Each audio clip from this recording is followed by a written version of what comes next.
Hello everyone, welcome to Pragyan academy. क्या आपने सोचा है कि इंसान को अपने ही सिटी में घूमने के लिए जीपीएस और मैप्स की ज़रूरत पड़ती है, लेकिन वहीं दूसरी तरफ बर्ड यानी पक्षी जो बड़े से जंगल के किसी एक पेड़ पे और उसके एक डाल पर अपना घोंसला बनाती है और उन्हीं घोंसले से वो कई किलोमीटर दूर, हजारों किलोमीटर दूर का सफर तय करने के बाद वापस एग्जैक्ट उसी पॉइंट पे वापस लौट आती है। उनके पास ना तो मैप्स है और ना ही जीपीएस, तो फिर वो ये कैसे कर पाती हैं? आइए इसके बारे में हम लोग समझते हैं। Let's dive into it.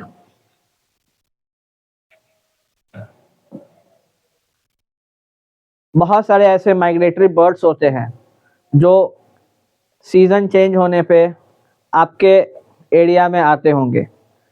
उसका एक एग्जाम्पल है कोयल।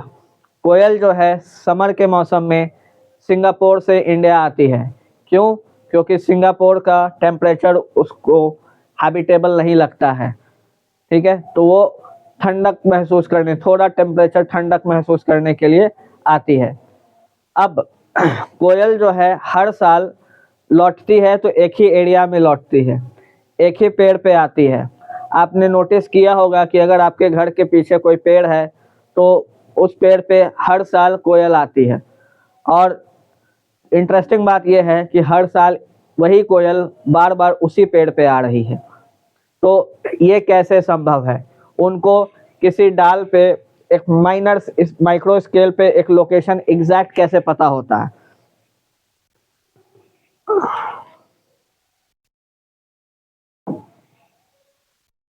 अब सबसे ताज्जुब करने वाली बात यह है कि एक ह्यूमन का ब्रेन को अगर कंपेयर किया जाए एक चिड़िया के ब्रेन से, एक पक्षी के ब्रेन से, तो पक्षी का ब्रेन जो होता है मटर के दाने के जितना होता है, वहीं ह्यूमन का ब्रेन जो है का साइज बड़ा होता है। तो चूंकि ब्रेन का साइज बड़ा है, इट मीन्स ह्यूमन के पास ज़्यादा डेटा स्टोर होना चाहिए, ह्यूमन को ज़्यादा रास्ता याद होना चाहिए और पक्षियों को कम।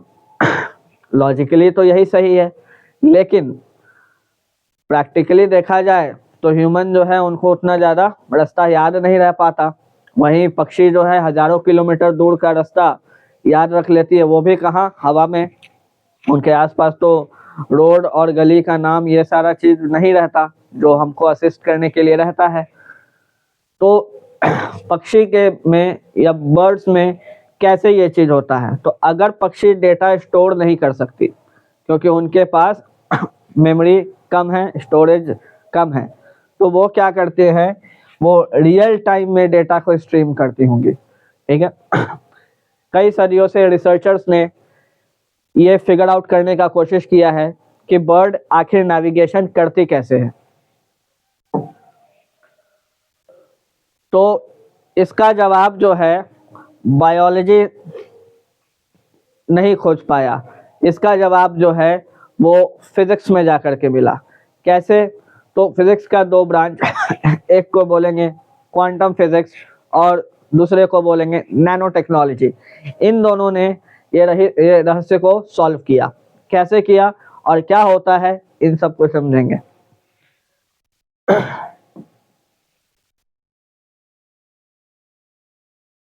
तो साइंटिस्ट ने डिस्कवर किया कि एक बर्ड के आई में एक खास तरीके का प्रोटीन पाया जाता है जिसको बोला जाता है क्रोमोप्रोटीन। क्रोमोप्रोटीन को क्रिप्टोक्रोम्स भी बोलते हैं।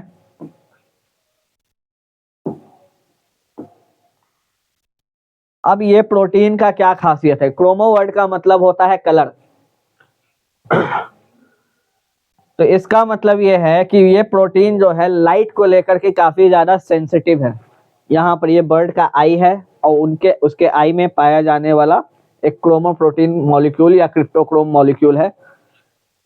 आई का जो स्क्रीन होता है उसी को क्या बोलते हैं? रेटिना बोलते हैं। ठीक है, ये हमारे आई में भी पाया जाता है, लेकिन हमारे आई में क्रोमोप्रोटीन नहीं पाया जाता है, यानी क्रिप्टोक्रोम्स मॉलिक्यूल नहीं पाया जाता है। अब ये क्या है? ये क्वांटम हार्डवेयर हुआ। ऑब्वियसली बात है, कोई भी फंक्शन करने के लिए एक डिवाइस का ज़रूरत होता है, एक हार्डवेयर का ज़रूरत पड़ता है, एक टूल्स का ज़रूरत पड़ता है। तो वो टूल यही है, ये प्रोटीन ही एक तरीके का टूल है। इसके बारे में साइंटिस्ट को तब पता चला जब क्वांटम फिजिक्स के बारे में रिसर्च हुआ कि क्वांटम लेवल पे, क्वांटम लेवल कहने का मतलब है सब एटॉमिक लेवल पे। अभी तक हम लोगों ने पढ़ा था कि smallest fundamental unit of matter क्या है और स्ट्रक्चरल यूनिट ऑफ मैटर क्या है, एटम है। लेकिन बाद में जाकर के और रिसर्च हुआ इसके आगे, तो पता चला कि एटम्स भी 3 फंडामेंटल पार्टिकल से बना हुआ है, इलेक्ट्रॉन, प्रोटॉन और न्यूट्रॉन। और इलेक्ट्रॉन, प्रोटॉन, न्यूट्रॉन भी जिस चीज से बना हुआ है उसको बोल देते हैं क्वार्क्स।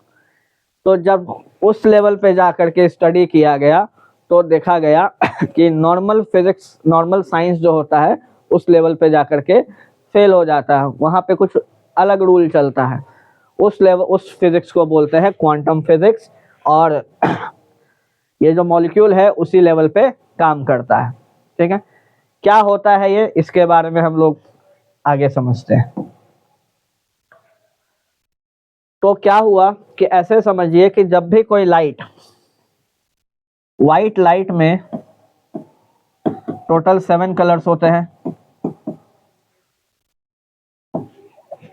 ठीक है। 7 कलर्स कौन से?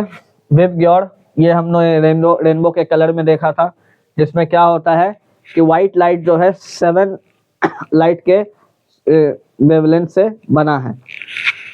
इसमें कौन कौन से कलर होते हैं? V, I, B, G, Y, O और आर। विबग्योर जो है वो रेनबो का कलर है। V for violet, I for indigo, B for blue, G for green, Y for yellow, O for orange and R for red. ये 7 colour मिलके white colour बनाता है। अब जब भी व्हाइट कलर किसी एक मीडियम से होकर के गुजरता है, मीडियम चेंज होता है, तो वो डिस्पर्स होता है, फैलता है। उस फैलने, स्कैटरिंग के वजह से क्या होता है कि वो अलग अलग हिस्से में टूट जाता है। ठीक है, इसमें जो ब्लू लाइट है उसको ये क्रोमोप्रोटीन जो बर्ड के आई में पाया गया, क्रोमोप्रोटीन जो बर्ड के आई में पाया गया, सॉरी, क्रोमोप्रोटीन जो बर्ड के आई में पाया गया उसको सेलेक्टिवली एब्जॉर्ब किया। सेलेक्टिवली एब्जॉर्ब किया मतलब व्हाइट लाइट में से सिर्फ ब्लू लाइट को वो एब्जॉर्ब किया, ऑब्वियसली बात। और बाकी लाइट को वो क्या कर दिया? रिफ्लेक्ट बैक कर दिया। तो इससे क्या हुआ कि आपने ऑप्टिक्स में पढ़ा होगा कि जब भी हम किसी चीज़ को देखते हैं तो तभी देख पाते हैं, जैसे सपोज हमको ये जो बैकग्राउंड है ये हमको वाइट दिख रहा है। क्यों दिख रहा है? इट मीन्स वाइट कलर जो है वो क्या हो गया है? रिफ्लेक्ट हो गया है। ठीक है, और बाकी सारा कलर जो है अब्जॉर्ब कर लिया है मेरे आई में। तो जो रिफ्लेक्ट होता है उसी कलर से हमको सारा वर्ल्ड दिखने लगता है। ठीक है, तो ब्लू लाइट जो है वो अब्जॉर्ब कर लिया। अब इसके वजह से क्या होता है कि जो मॉलिक्यूल है क्रोमोप्रोटीन में, क्रोमोप्रोटीन के मॉलिक्यूल में जो एटम्स है वो इस तरीके से जुड़े हुए हैं, वो पेयर्ड इलेक्ट्रॉन्स है। जैसे ही ब्लू लाइट उस पे पड़ता है तो ब्लू लाइट में एनर्जी हुआ। Light is a form of energy, light ऊर्जा का स्रोत है।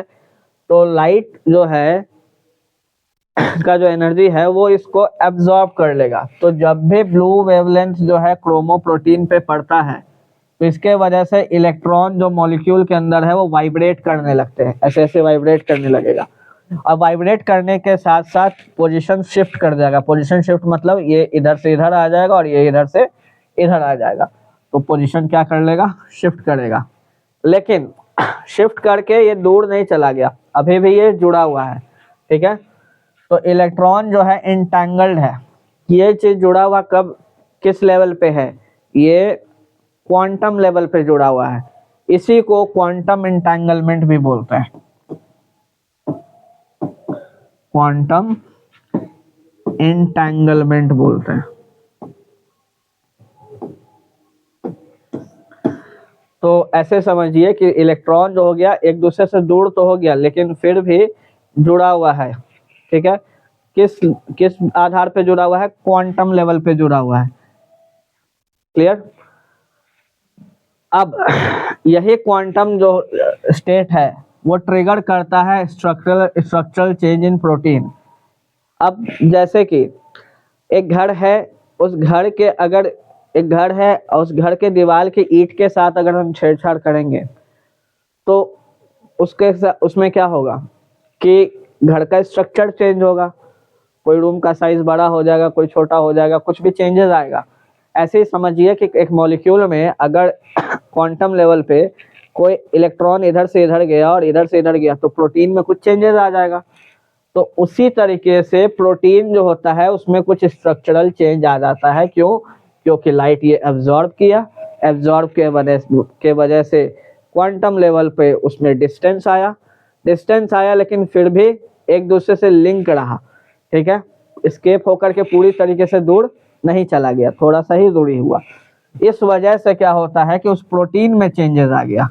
ये सब किस में हो रहा है? ये सब क्रोमोप्रोटीन में हो रहा है, ठीक है। चलिए, अब होता क्या है कि इस कन्वर्जन के वजह से क्या होता है कि जो स्ट्रक्चरल चेंज आया क्रोमोप्रोटीन में, ये क्या किया? ब्रेन रिसीव किया। ये प्रोटीन पे गया, प्रोटीन जो है पर लाइट पड़ा, लाइट पे जैसे पड़ा तो ये ब्रेन को न्यूरल इम्पल्स भेजा और ब्रेन उसको प्रोसेस करेगा, ठीक है। ब्रेन जैसे ही प्रोसेस करेगा तो क्या होगा कि अर्थ के चारों ओर जो मैग्नेटिक फील्ड होता है, हम सभी ने पढ़ा है कि अर्थ है,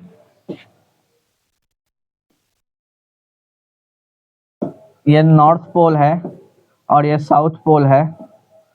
तो अर्थ के चारों ओर मैग्नेटिक फील्ड है, ऐसे करके मैग्नेटिक फील्ड है, ये ऐसे मैग्नेटिक फील्ड है। तो अर्थ के चारों ओर जो मैग्नेटिक फील्ड है वो उनको दिखना शुरू हो जाता है। किस प्रकार से दिखना शुरू हो जाता है? तो कुछ इस तरीके से, ये अर्थ है और अर्थ के चारों ओर जो मैग्नेटिक फील्ड है वो कुछ इस तरीके से उठे हुए लेवल पे 3D इमेज के टाइप उनको दिखना शुरू हो जाता है। तो ऐसे समझिए कि जिस तरीके से हमारे में लैटिट्यूड्स और लॉन्गिट्यूड्स होते हैं जिसके बेसिस पे जीपीएस काम करता है। लैटिट्यूड्स और लॉन्गिट्यूड्स कहने का मतलब है कि अक्षांश और देशांतर। जिस तरीके से अक्षांश और देशांतर यानी लैटिट्यूड्स और लॉन्गिट्यूड हमारे लिए हेल्पफुल है नेविगेशन के लिए, उसी तरीके से बर्ड को ये मैग्नेटिक फील्ड लाइन ग्रिड के रूप में दिखने लगता है और उनको पता चल जाता है कि किस तरफ नॉर्थ है और किस तरफ साउथ है। तो ये इसी को बोलते हैं ऑगमेंटेड रियलिटी। अभी हम लोग वर्चुअल रियलिटी के बारे में जानते हैं, वीआर के बारे में जानते हैं। ऑगमेंटेड रियलिटी में होलोग्राम्स आ गए। होलोग्राम्स मीन्स आपने किक मूवी देखा होगा। किक मूवी में एक जगह रहता है कि जिसमें सलमान खान जो है वो एक रूम में ऐसे ऐसे घूम रहा होता है, ठीक है, और बाहर पुलिस रहती है तो पुलिस को दिखते रहता है कि सलमान खान ऐसे ऐसे घूम रहा है। असल में वो क्या रहता है, वो सलमान खान रियल में नहीं रहता, उसका होलोग्राफिक इमेज रहता है।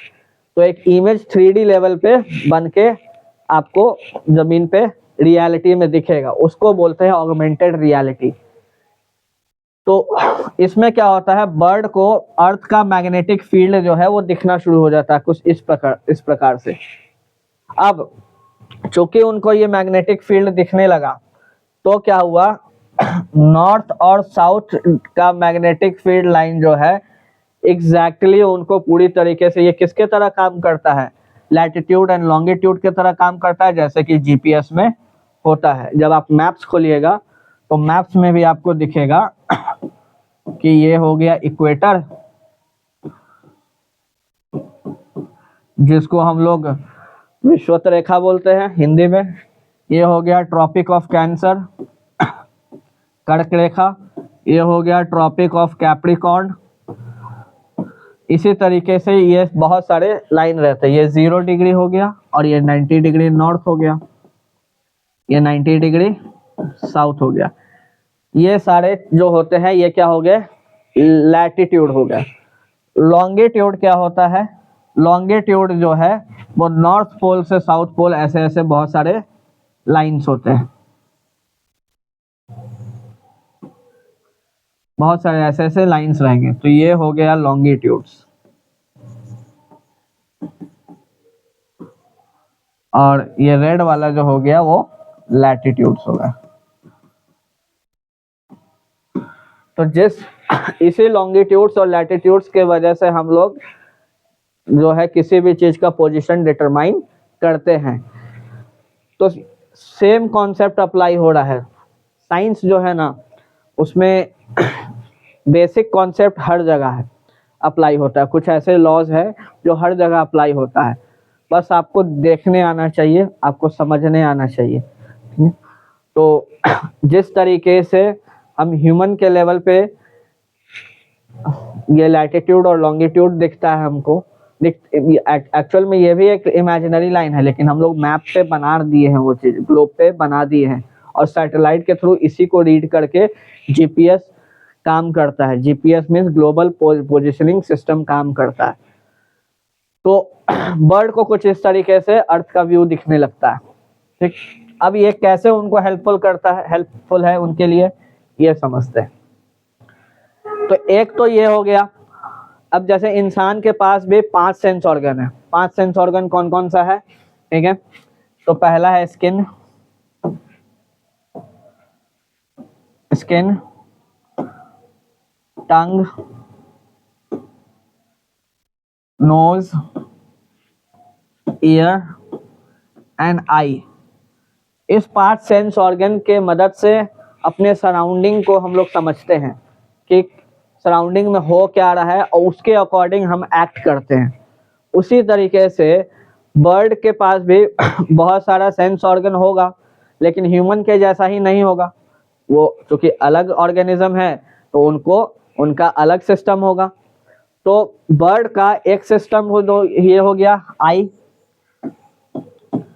आई क्या किया कि मैग्नेटिक फील्ड लाइन को दिखा दिया। उसके बाद उनके पास दूसरा सेंस ऑर्गन रहता है जिससे वो डायरेक्शन पता लगाते हैं, वो होता है उनका बीक। बीक मतलब उनका जो चोंच रहता है। अब यहाँ पे क्या हुआ कि आई जो है वो क्या दिया, विजुअल डेटा दिया। विजुअल डेटा मतलब जो दृश्य हमको दिख रहा है देखने में मदद कर दिया, लेकिन फिजिकली सेंस भी तो करना जरूरी है। जैसे हमारा आंख जो है विजुअल डेटा दिया कि ये बोर्ड है, लेकिन टच करने पे हमको ये कैसा फील हो रहा है, ये टच करने पे जो हमको फील हुआ वो क्या हो गया, फिजिकल सेंसर हुआ, ठीक है। तो बीक जो है एक तरीके का सेंसर का काम करता है और फिजिकल सेंसर का काम करता है। इसमें क्या होता है कि इनके बीक में नैनो टेक्नोलॉजी का के वजह से ये लोग डायरेक्शन का पता लगा सकते हैं, ठीक है। ये चीज बाद में डिस्कवरी हुआ। ये कब डिस्कवर हुआ, तो क्वांटम लेवल का, क्वांटम समझ गए हम लोग कि क्वांटम फिजिक्स कहाँ अप्लाई हुआ। नैनो टेक्नोलॉजी लेवल पे ये चीज जो है ये हुआ कि जिससे वो आप क्या डिटेक्ट कर सकते हैं, वो डिटेक्ट कर सकते हैं कि इनके अंदर बहुत सारा छोटा छोटा मॉलिक्यूल्स पाया गया। नेक्स्ट पिक्चर में ऐसे समझिए कि जो उनका जो चोंच था, इसी चोंच को जूम किया गया, तो उनके उसके अंदर पाया गया कि ये जो क्रिस्टल्स है जो बना है वो किसके, आयरन मैग्नेटाइट का। मैग्नेटाइट जो होता है असल में आयरन ऑक्साइड का ही टाइप हुआ, जिसको हम लोग आयरन ओर भी बोलते हैं। उसका नैनो क्रिस्टल पाया गया। नैनो क्रिस्टल कहने का मतलब है कि उसका साइज जो है वो नैनोमीटर में है, नैनोमीटर में है, ठीक है। नैनोमीटर को समझ लीजिएगा कैसे, तो 1/10 टोटल 9 zeros, 4 5 6 7 8 3 6 तो 8 टोटल 9 zeros।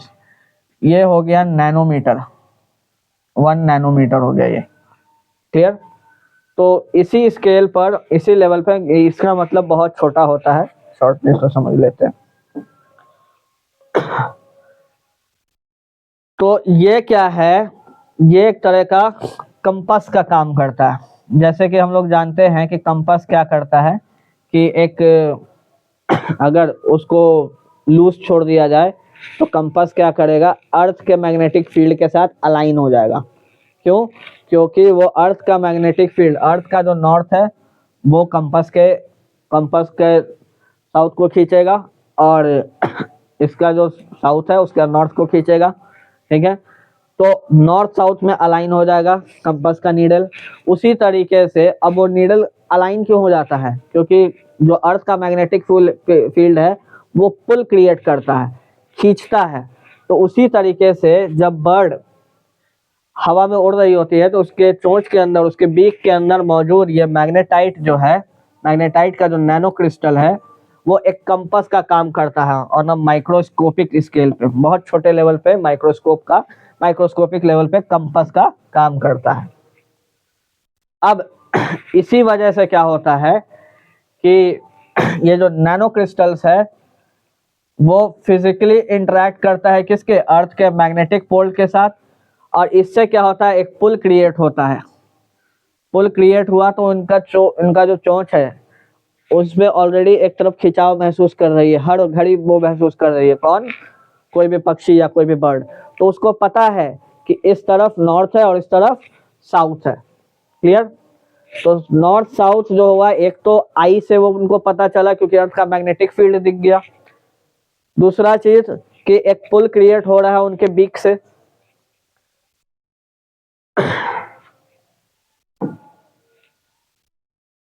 अब तो होता क्या है कि उनके पास बहुत सारा जो है नेविगेशन सिस्टम रहता है, फिजिकल सिस्टम है। तो ये पुल जो है वो महसूस कर रही है, देख लीजिए यहाँ पे, और इसके चारों ओर मैग्नेटिक फील्ड जनरेट हो रहा है, क्योंकि कंपास भी जो है वो भी एक तरीके का तो मैग्नेट का ही है, वो भी तो एक मैग्नेट है। तो वो एक माइन्यूट मैग्नेट दूसरे मैग्नेट के साथ अट्रैक्शन फील किया, इसीलिए उसके साथ अलाइन हो गया। और इससे क्या हुआ कि बर्ड के पास डुअल सेंसर इंटीग्रेशन हुआ, दो तरीके का सेंसर को इंटीग्रेट किया। एक सेंसर कहाँ है, उनके आई में, जो कि विजुअल सिस्टम प्रोवाइड किया, जो क्वांटम लेवल पे होता है, जिसके वजह से उनको पूरा अर्थ का मैग्नेटिक फील्ड एक ग्रिड के फॉर्म में दिख जाता है। ग्रिड के फॉर्म में कहने का मतलब, जैसे कि ये जो चीज है ये ग्रिड के फॉर्म में, आप लोगों ने ग्राफ पढ़ा होगा मैथमेटिक्स में। मैथ में क्या होता है कि जैसे किसी भी पॉइंट को मार्क करना होता है, ठीक है, तो जैसे कि ये एक ग्राफ है, ये 0 हो गया, ये 1 हो गया, ये 2 हो गया, ये 3, ये 4, ये 5, यहाँ 1, यहाँ 2, यहाँ 3, यहाँ 4, यहाँ 5। तो ये x एक्सिस और ये y एक्सिस। तो किसी भी एक पोजीशन को हम लोग कब डिटरमाइन करते हैं, किसी एक पॉइंट से। तो जैसे सपोज ये पॉइंट हो गया, तो ये पॉइंट कौन सा हुआ, दोनों का इंटरसेक्शन। तो ये पॉइंट को हम लोग क्या लिखते हैं, 5,4 लिख देते हैं। ये हम लोग कोऑर्डिनेट ज्योमेट्री में पढ़े हैं। उसी तरीके से जो मल्टीपल मैग्नेटिक फील्ड लाइन का जो इंटरसेक्शन है, उस इंटरसेक्शन भी हर एक पॉइंट किसी ना किसी चीज को किसी ना किसी पोजीशन को डिनोट कर रहा होगा। तो बर्ड को पता है कि कौन सा पॉइंट पे हम जो थे, हम मेरा नेस्ट है, और कौन से पॉइंट पे मेरा डेस्टिनेशन है। यहाँ से एक रास्ता पकड़ के उधर जाती है, और कई समय बाद वो वापस उसी लोकेशन पे चले आती है। ये चीज पॉसिबल दो कारण से होता है। एक तो विजुअल सिस्टम, जो इनके आंख में पाया जाने वाला क्रोमोप्रोटीन के वजह से पॉसिबल हो पाया, और दूसरा फिजिकल सिस्टम, जिसके वजह से वो पुल जो है, मैग्नेटिक पुल जो है, अर्थ के मैग्नेटिक फील्ड के वजह से पुल महसूस की, जिनसे उनको नॉर्थ और साउथ का डायरेक्शन हवा में उड़ते उड़ते पता चल जाता है। ठीक है, जैसे कि शुरुआत में हमारा भी शुरुआत जो है अर्थ के मैग्नेटिक फील्ड को ही देख करके हुआ था। अर्थ के मैग्नेटिक फील्ड का हम लोग स्टडी किए, तो गैलीलियो नाम का एक साइंटिस्ट है जिन्होंने कंपास को बनाया था। ठीक है, तो उस वक्त जो है, ये उससे पहले बहुत सारे समुद्री यात्री समुद्र में निकलने के बाद रास्ता भटक जाते थे, क्योंकि समुद्र में चारों ओर कोई रेफरेंस पॉइंट नहीं रहता है। एक बार आपका तूफान में जब नाव ऐसे गोल गोल घूम गया, तो आपको पता नहीं चलता है कि हम किधर से आ रहे थे और किधर जा रहे थे, ठीक है, क्योंकि कोई रेफरेंस पॉइंट चारों ओर नहीं है देखने के लिए, है ना। तो फिर उन्होंने कंपास बनाया और कंपास से नॉर्थ साउथ और ईस्ट वेस्ट का डायरेक्शन उनको पता लगा। तो यही चीज हेल्पफुल होता है किसको, बर्ड को। इसके अलावा बर्ड और भी कुछ यूज करती है, जैसे कि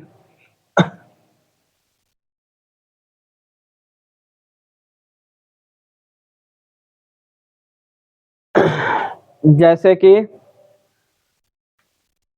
सोलर कंपास सेंसर भी उनमें होता है। सोलर कंपास सेंसर कहने का मतलब है कि एक तो डायरेक्शन उनको पता चल रहा है नॉर्थ और साउथ, किनसे, आई से, आई में पाए जाने वाले क्रोमोप्रोटीन के वजह से, जो कि क्वांटम लेवल पे काम कर रहा है। दूसरा उनको पता चल रहा है उनके बीक में मौजूद मैग्नेटाइट नैनो क्रिस्टल से। तीसरा क्या होता है कि वो लोग सन, बर्ड जो है वो सन के पोजीशन को भी एनालाइज करके डायरेक्शन का पता लगाती हैं। फिर पाया गया कि सिर्फ सन ही क्यों, अदर स्टार को भी का भी पोजीशन देख करके वो लोग डिसाइड करते हैं कि किधर जाना है और किधर नहीं जाना है।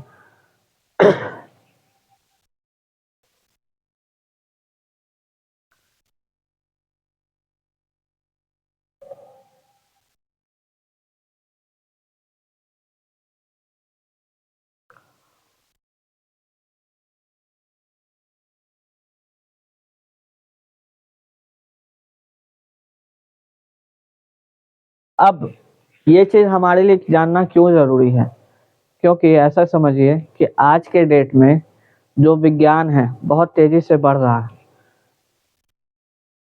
और तकनीक, विज्ञान और तकनीक में सभी देश हमसे आगे निकलते चले जा रहे हैं। और हमारा जो शिक्षा व्यवस्था है, हमारा जो एजुकेशन सिस्टम है, वो अपडेट नहीं हुआ है। तो हर चीज़ों की बारीकी से स्टडी करना और उनके प्रैक्टिकल एप्लीकेशन को समझना बहुत ज़्यादा ज़रूरी हो गया है आज के डेट में। तो क्लास 10th में जब हम लोग पढ़ते हैं मैग्नेटिज्म चैप्टर, तो मैग्नेटिज्म का ही एक तरीके से प्रैक्टिकल एप्लीकेशन जो है वो बर्ड कर रही है। कंपास जो है वो मैग्नेट पे ही तो काम करता है। तो ये जो नैनो क्रिस्टल्स है जो बीक में पाए गए हैं, वो एक तरीके का नेविगेशन सिस्टम में हेल्प किया। अब नैनो टेक्नोलॉजी में इसको कैसे यूज कर सकते हैं, हम अपने ग्लोबल पोजिशनिंग सिस्टम जीपीएस को बर्ड के बीक से इंस्पायर होकर के डेवलप कर सकते हैं। ये चीज सोचा जा सकता है, और भारत के साइंटिस्ट जो हैं वो इस पर रिसर्च करेंगे तो और अपने टेक्नोलॉजी को और ज़्यादा बेहतर बना पाएंगे, और बना भी रहे हैं। तो आप आप लोग के लिए जो एज अ स्टूडेंट है अभी, आपको इस क्षेत्र में इन सब चीज़ के बारे में जानना बहुत ज़्यादा ज़रूरी हो जाता है। तो जब आप बर्ड माइग्रेशन के बारे में पढ़ते हैं, तो इसमें क्या हुआ कि आप नेचर और साइंस को इंटीग्रेट कीजिएगा, साइंस को इंटीग्रेट करिएगा, तो इससे क्या होगा कि आप अपने टेक्नोलॉजी को और ज़्यादा बेहतर कर पाइएगा। आज इंसान ड्रोन बना रहा है, ड्रोन में अगर यही टेक्नोलॉजी लगा दिया जाएगा तो ड्रोन जो है और अच्छे बेहतर तरीके से काम कर पाएगा, और उस कम साइज, छोटे से साइज में भी हो जाएगा। तो नैनो टेक्नोलॉजी ही फ्यूचर है, और इस पे रिसर्च करना और इसके बारे में जानना हर स्टूडेंट के लिए ज़रूरी हो जाता है।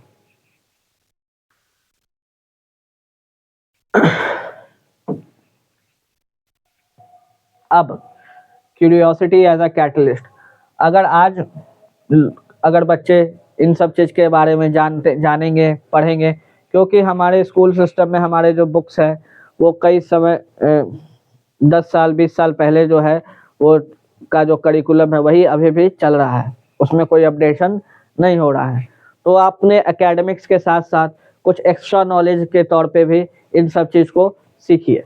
तो जो आज के जनरेशन है, अगर कोई चाइल्ड नैनो क्रिस्टल के बारे में, इलेक्ट्रॉन कैसे शिफ्ट होता है, इन सब पे सवाल करेगा, इन सब को जानेगा, तो यही एक पहला शुरुआत है कि अगले पीढ़ी के साइंटिस्ट के तैयार होने का।